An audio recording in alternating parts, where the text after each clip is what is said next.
Jassy did an interview on Mad Money last night. We got to find where this is at here. All right, here we go. Let's see. Tonight show from Seattle, Washington, because for the first time in the nearly 19 years we've been on the air, we got a chance to chat with the CEO of Amazon.com. Amazon's been on fire lately. The stock's up more than 70% for the year. One of the nation-state names that make up the Magnificent Seven. So we've conquered retail, the number one cloud infrastructure play, major player in the advertising world. Let's take a closer look with Andy Jassy, the president and CEO of Amazon.com. Mr. Jassy, thank you so much for having us. Thank you for taking Mad Money on. It is great to have you in person. And the first thing I have to ask you, you are all those things I just mentioned: largest retailer, advertising, movie production, sports broadcaster, grocer, pharmacy, hardware device, car retailer soon. Now, this is all under one roof. What kind of responsibility do you feel, given the fact that this is actually a huge part of our economy? Well, first of all, it's great to be here with you, Jim, so thank you for being here. And, I think what we feel across we're in a lot of different diverse businesses, as you mentioned, but the thing that ties everything together at Amazon, and the responsibility we feel, is to make customers' lives better and easier every day across every single one of our businesses. And if you think about our businesses, we have consumers, we have sellers, we have developers, we have enterprises, we have brands and creators. That's what we're trying to do across the businesses. And each of those businesses you mentioned, we believe there's an opportunity to change the customer experience, make people's lives easier and better, and that's what we're trying to do. Okay, so Andy, with all those businesses, I think you've got a better handle on what's going on with the economy than pretty much anybody in the world, and you're not political. So tell me, how's it look, particularly after that huge cyber spending period? Well, consumers are still spending. They're being careful about what they spend on, and they're looking for bargains and deals wherever they can, and wherever they can trade down on price, they're trying to do so. And it's really why, if you looked at what we did in our holiday season, it's always important to save customers money, particularly during the holidays, and especially in this type of economy. And so we, in our Prime Big Deals Day, which was our exclusive event for Prime members to kick off the holidays, we had tens of millions of deals, and it was by far the best kickoff event that we ever did. And then if you look at what's going to happen, most people are not done with their holiday shopping. We have hundreds of millions of deals still left to come. They're dropping every day till December 24th. And so we know that customers care a lot about saving money, and we're working really hard with our third-party selling partners to provide them great deals so they can shop for the holiday season and feel good about it. Okay, we do have persistent inflation. You've said it yourself. We have higher interest rates, student loan payment resumptions, and yet they are still spending. Now, I know they're looking for bargains, but isn't it incredible that it's still a pretty robust economy, interest rates so high, the Federal Reserve Chairman trying to cool things off?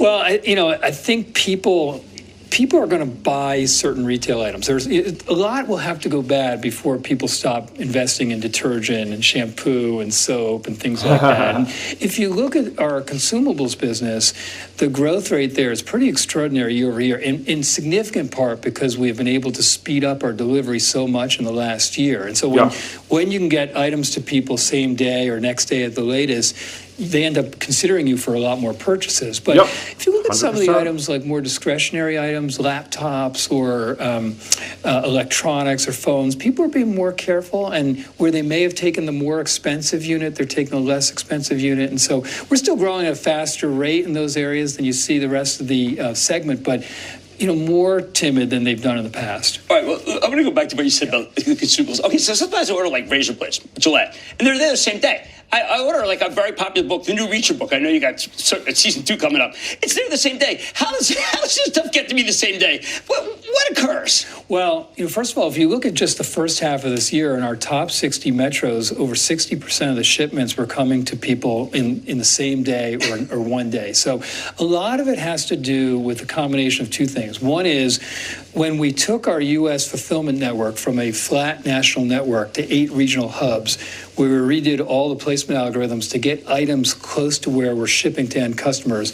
We were not only able to take the transportation distances down, which lowers your transportation costs and speeds up delivery to customers, but we also took our cost to serve down. So it was a great customer experience benefit for customers, getting it faster, and then also it took our cost to serve down. Then the other thing is that we have these same-day facilities, which are a different special... Same day. So basically, there's... Like intraday. In the same day, in just a few hours. And the average purchase. So the interesting thing is right now, all they're talking about is obviously like the e-commerce side of the business, distribution and fulfillment, all these sorts of things, right? When actually Wall Street, that is a business Wall Street cares about less. That's the second most important business for Amazon in Wall Street's opinion. The most important business in Wall Street's opinion for Amazon is AWS. So it's interesting they're talking about all these sorts of things when this is actually the business Wall Street doesn't really care about very much. In those same-day facilities, from click to being ready to I ship. care about it, though, as an minutes. Amazon So shareholder. it's a different design in those fulfillment centers. And we have top million, we've about 1 million SKUs that we can ship out of there where we can ship in the same day. So we move from 2-day to a lot of the shipments being 1 day, and then increasingly we're being able to ship items to people in the same day. Well, look, I know we're going to talk about artificial intelligence later, but have you done enough work to be able to say that there's a level that if it comes quickly, that person won't go to the store because it's more convenient just to go to Amazon? Yeah, you see it all the time that when sometimes people make the mistake where they assume that there is, you're kind of in the law of diminishing returns if you keep trying to speed up the delivery, but we do very rigorous testing, and every time we can take delivery speed to be faster for customers, it meaningfully changes their conversion rate and the rate at which they're willing to buy. 100%. And what you find downstream for customers is when you're able to get them delivery much faster, they consider you for much more of their purchases. And so it's customers love getting items quickly. All right, so I like reliability. I like I like things coming quickly. But there are these apparel makers, okay? I don't want to say they're Chinese because one's allegedly from Singapore, the other one's based in Boston, Temu and Shein, and they've got these prices that, frankly, I know you had to address with some a pricing change for yours, but they come in 7 days, 17 days, 20 days. Why are people crazy about those, and why did you have to adjust your pricing for sellers? Well, first of all, I mean, and I think you know this, Jim, these market segments are so gigantic, and so competition is really good. We've always thought it was good. It's good for customers. Fair competition, come on. Fair competition, but it's good for customers, it's good for businesses, it's good for invention. And so when you look at retail as an example, we have a pretty big retail business, and we're still about just 1% of the worldwide retail market segment share. And it's still the case in the U.S., 80% of the retail is still in physical stores. And outside the U.S., it's about 85%. So these are giant businesses, and they're going to be a lot of successful players. I think that's good for consumers. We feel very good about what we provide for customers, and it's differentiated because we have much broader selection than anybody else, and we've only added to that in the last couple of years. And then, as we were talking about earlier, we have very low prices. If you look at, Profitero, the external analyst that looks at e-commerce, heading into the holiday season, they showed that Amazon's prices were 16% lower in the 15 categories they measured than any other retailer. So we have very low prices with lots of deals we've put together with third-party sellers. And then customers care about deeply and love getting delivery quickly. And so if you have you can be successful with smaller selection and good prices and, longer delivery, but, I feel pretty good about what we offer customers with how large our selection is, the prices, and then how fast the delivery is. Well, were you surprised at the growth of these companies? I mean, it's out of nowhere. I think as I said, there are a lot of players that are going to be successful in the retail space. There have always been. And so, we continue to try and do right by customers, and we know what they care about. And those inputs of selection, price, and really fast delivery continue to matter for them. Well, would you ever do that kind of influencer thing where basically if I talk up a product, I get like $200 from Amazon? So Jesse's smart here. One is he's basically saying, dude, you think we're scared of Temu and Shishi or whatever it's called? Come on. Second thing is he's making it, all these guys are successful, all these other retailers. And why is he doing that? He understands every time he talks there's going to be government folks that are looking at this, trying to figure out, is Amazon a monopoly? You got Linda Khan or whatever her name is. Isn't that her name? Linda Khan? She's taking a look at Amazon. They're trying to prove that Amazon's a monopoly and all these sorts of things. So, Jesse's smart. He's talking about, there's always been a lot of successful retailers, going to be a lot of successful retailers. It's the way he has to talk. Look, I think everybody has different ways that they choose to address customers. And, I think the really best companies try to find ways to be inspired by things that, that customers like. So we'll always consider and listen. And we care a lot about what our third-party sellers care about and what our consumers care about. But what they tell us most is we want the broadest possible selection at low prices and very fast delivery. Well, I want to be sure you did cut the prices for some of these sellers. What we did was we just announced our new cost structure for sellers, which we do once a year, and we lowered the cost for sellers and the commission that we take on apparel items. And we always have a mix of different cost pieces that are reflective of our own cost structure. And some, if you look at, we took some down. We took outbound delivery fees down. Right. We took the cost associated with apparel down. Others where we have costs that we're not really recovering, we try to change so that we can share in some of those savings together. So we'll always have a mix of those. But you obviously don't like to lose. I mean, you don't want to lose to Shein. You don't want to lose it to who? Remember, by the way, Shein has a storefront right in Amazon, so they're also a partner. So, most of the companies that we interact with, both in AWS as well as in our retail business, they're both partners, and then we also have some overlap. All right. Now, look, we're going to, my conversation with Amazon President and CEO Andy Jassy continues after the break. Oh. I'll tell you, he also doesn't want to lose. Stay with us. Dude. Kramer. Timu? Come on, man. Come on. What are we talking about here? Timu? So you can start maybe 2020, but what investors I Charles Schwab trade brilliantly.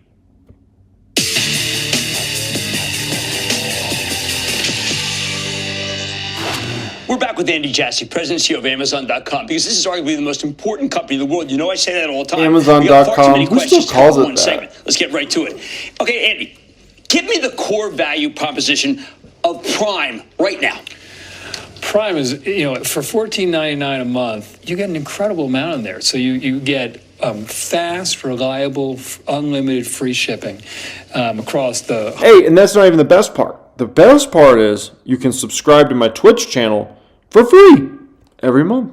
And then you don't see any commercials, no ads. How beautiful is that? That's the coolest part of Prime. Hundreds of millions of items we have. And then you get to use those same benefits off of Amazon, where we have this program called Buy with Prime that third-party websites can offer Prime members the same free shipping and fast checkout. And then you get exclusive access to all sorts of Prime events, like Prime Day in the summer or Prime Big Deal Day that I was talking about earlier, where you get all these great discounts and bargains and deals. Then you get all the exclusive selection that you get in Prime Video, from Thursday Night Football to Lord of the Rings to Reacher, which I know you watch, Jack Ryan, Terminal List, Citadel, a great selection of exclusive video content. And you get the channels from our third-party media partners like Max and Paramount Plus and Discovery Plus and BET and NBA League Pass. And then you get over 100 million free, ad-free, and free songs as part of the Prime Music benefit.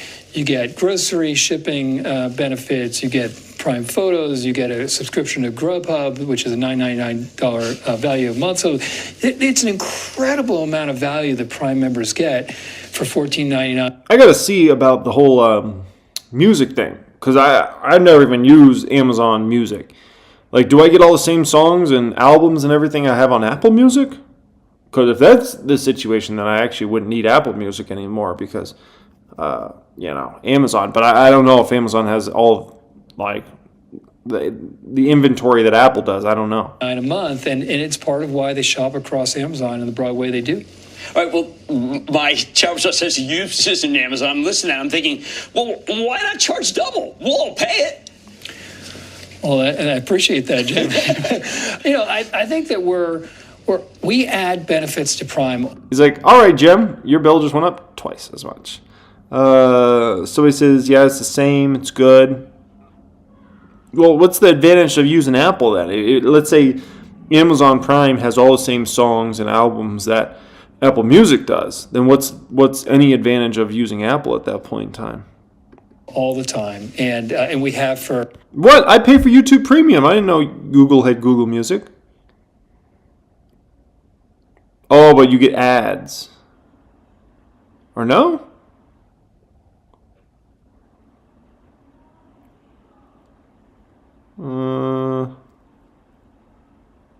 Somebody says, I think you might not be able to choose specific songs with Amazon. Huh. for many years, and we're always trying to give customers the best possible deal. And from time to time, we will raise the price as we keep adding more value, just to make sure that we can afford a sustainable program. But we're trying to make it as high value as we can, and customers love it. All right, well, I like the special events that you have, and I'm thinking my fabulous colleague Carl Quintanilla, he's doing a program for tonight, 10 o'clock in Nashville, and you guys have just done a big thing in Nashville, and you're making a nice auditorium. Could we see something like a Taylor Swift concert on Amazon, where if we're members of Prime, we get it? We have done a number of live concerts as part of our a combination of Prime Music and Prime Video. I don't know if you watched the Black Friday football game, which was the first Black Friday football game ever. You did, and you watched. Well, I shopped on Amazon. That's what we did. We didn't go to the store, although the Jets.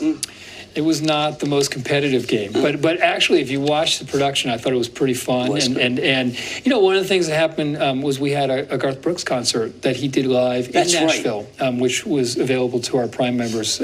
So it's actually, because Black Friday was free to everybody, other people were able to watch it as well. I thought he was going to talk about the Metro Boomin concert they had recently. I thought that would have been hilarious, but instead he went with Garth Brooks. Darn it. Well, but we do a number of concerts like that. There's all sorts of special events we do for Prime members. Okay, let's talk about some of the things that you're doing with Amazon Web Services. Now, one of the reasons why the trust has a big position is this is just a phenomenally profitable thing. I met you a few years ago, and all you talked about was how you kept cutting prices, because you want everybody, and because you also wanted good deals.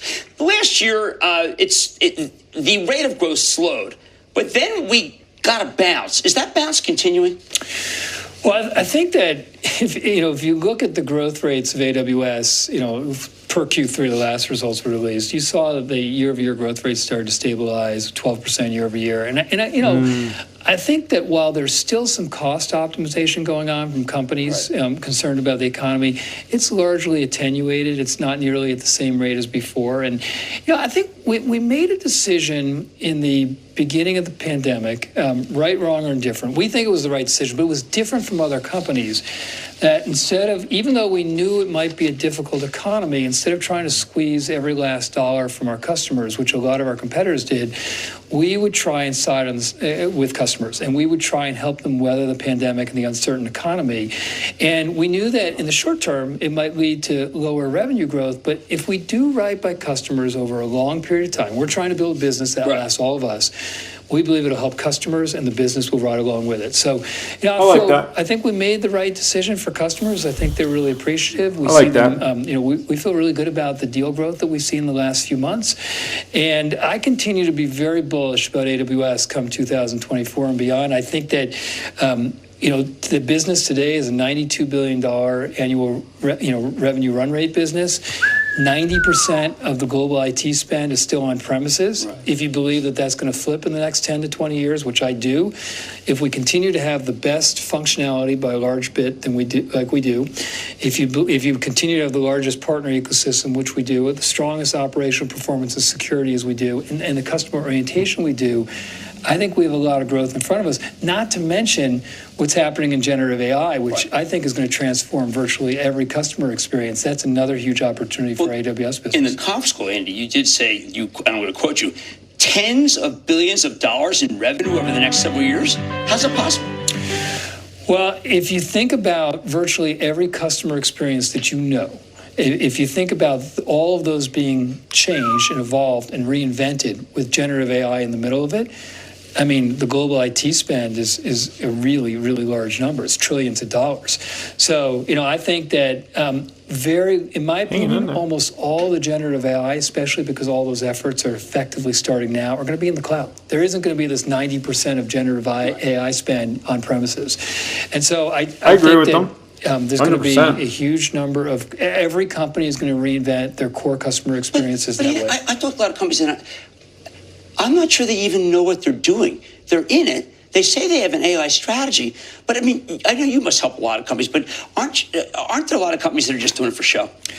I think almost every company now, either they themselves as a leadership team or their board knows that this is really transformational, what's happening with generative AI. And so everybody knows that they have to change their experiences. Now, I think a lot of companies are still on the stage of trying to figure out at what layer in the stack they want to operate at in that generative AI stack. And there's 3 main layers, and they're trying to figure out where.